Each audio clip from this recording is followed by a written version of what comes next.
South Vietnamese army today moved up large 155mm artillery pieces to the front line and will use them against a North Vietnamese regiment blocking the road to besieged Xuan Loc. Behind the guns came the largest military convoy I've seen here, about 3 miles of men and supplies.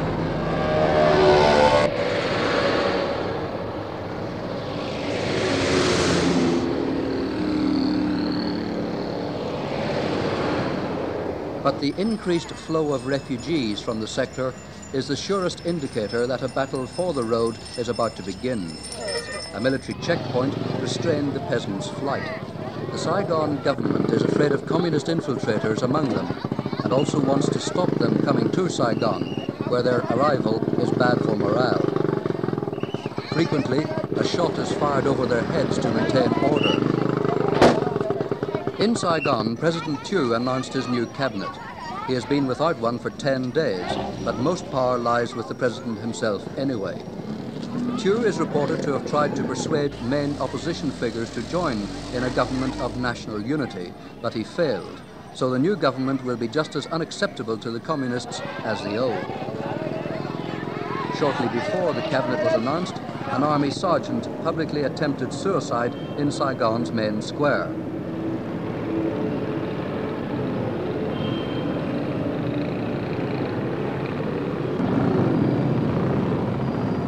Police fired shots to disperse onlookers.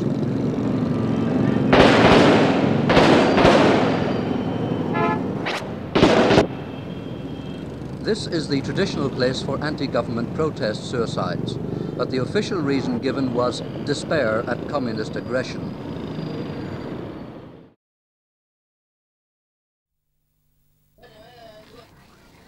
The road was cut to civilians about 20 miles east of Saigon. The actual fighting was taking place about 10 miles further on, as the governor of Binh Hoa province showed us. He was painting a grim picture of the plight of Xuan Loc up ahead.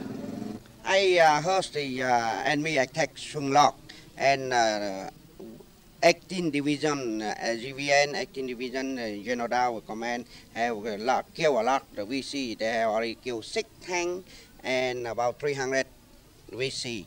And I think the battle over there, I do not know much, but I know we see have a lot of casualty. I believe many rockets have fallen on Xuan Loc. Oh yes, what I understand, they already have about 3,000. 3,000 rockets? Yeah, they more in rocket and thing in around Xuan Loc. If 3,000 rockets have landed on Xuan Loc, then the town must be a smoking ruin. However, that fact would not affect the strategic or propaganda importance of the town. The ARVN, that's the South Vietnamese Army, today began a push to clear Highway 1 so that reinforcements could get through to the besieged garrison. The troops fanned out towards banana plantations by the side of the road. No troops advanced on the other side. Here, the ARVN made do with several artillery barrages firing over our heads.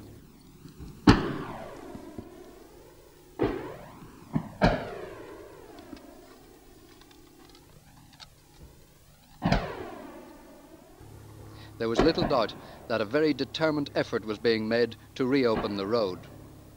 Nothing illustrated this more than the commitment of the crack airborne troops. The 9th Airborne Battalion had already been flown into Xuan Loc itself. Helicopter gunships were taking off and landing practically every minute.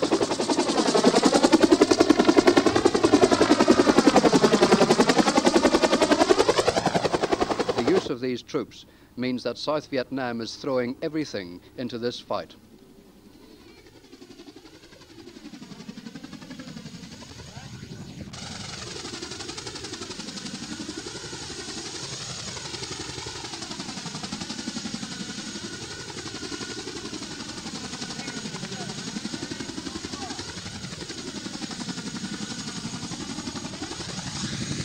This battle is critical. Unlike that in the Mekong Delta, here there is a definite front line and a set battle. If the people of Saigon are to retain any faith whatsoever in the fighting capabilities of the ARVN, the South Vietnamese Army, then they must stop the North Vietnamese advance.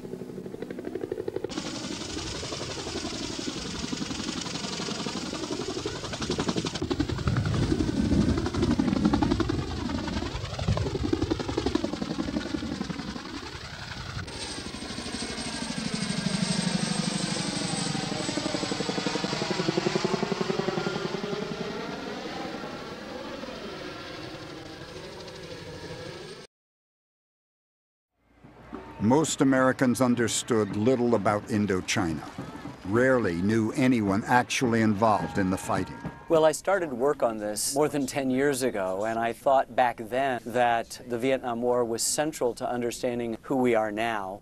I guess the most important thing is for Americans, I think this is the biggest thing in American history since the Second World War. And in that half century, we've seen played out a lot of the seeds of disunion that were first planted during the Vietnam War. So it raises questions about, fake news. It raises questions about mass demonstrations, about stolen documents, about reaching out to a foreign power during a political campaign, to White House in disarray, obsessed with leaks. But I also think that Vietnam is unfinished history for most Americans, and there's been a lot of new scholarship and a lot of new perspectives, and we've opened up relations with Vietnam, which permits us to go and ask the North Vietnamese soldiers what it was like, what happened to them, and no one's actually gone and done that.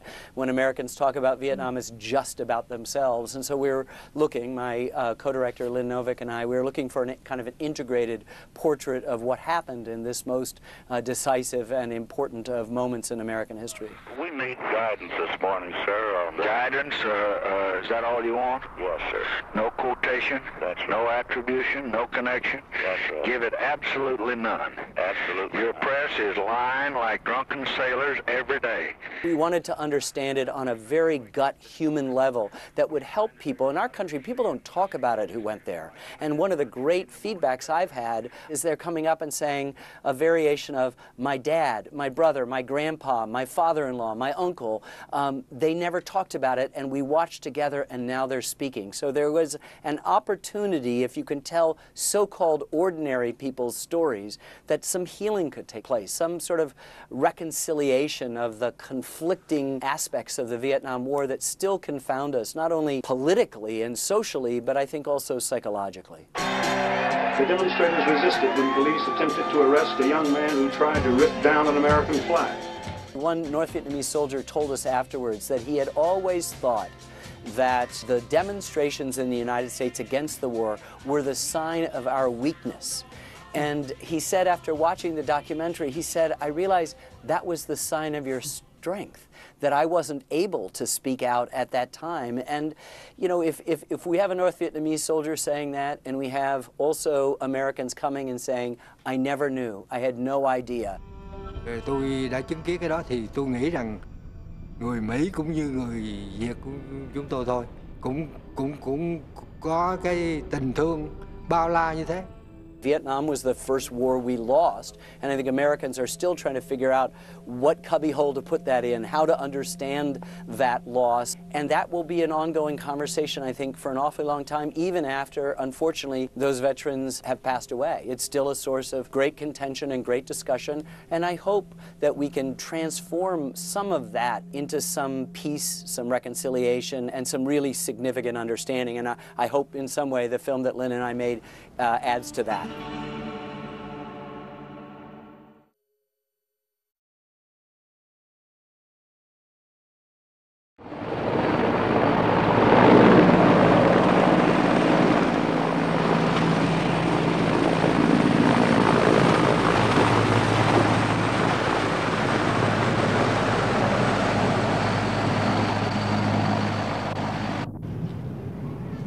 Well, here we are, so near and yet so far.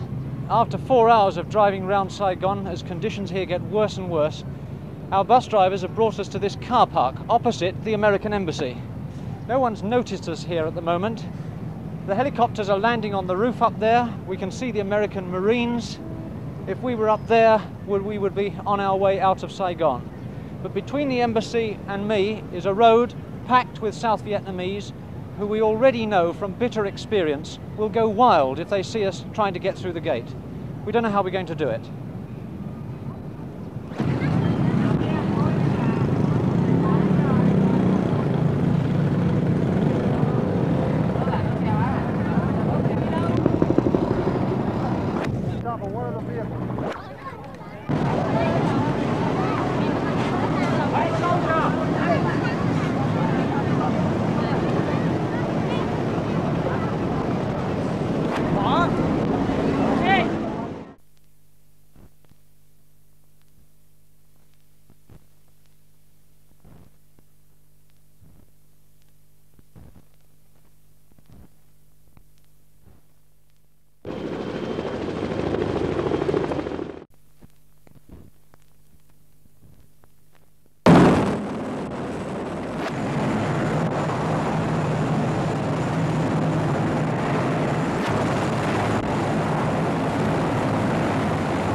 Well, we did make it.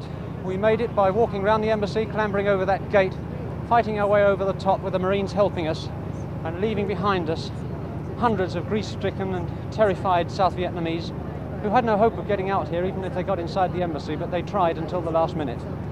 And inside this embassy, hundreds more people, many of them Vietnamese, with some claim to being lifted out by the Americans.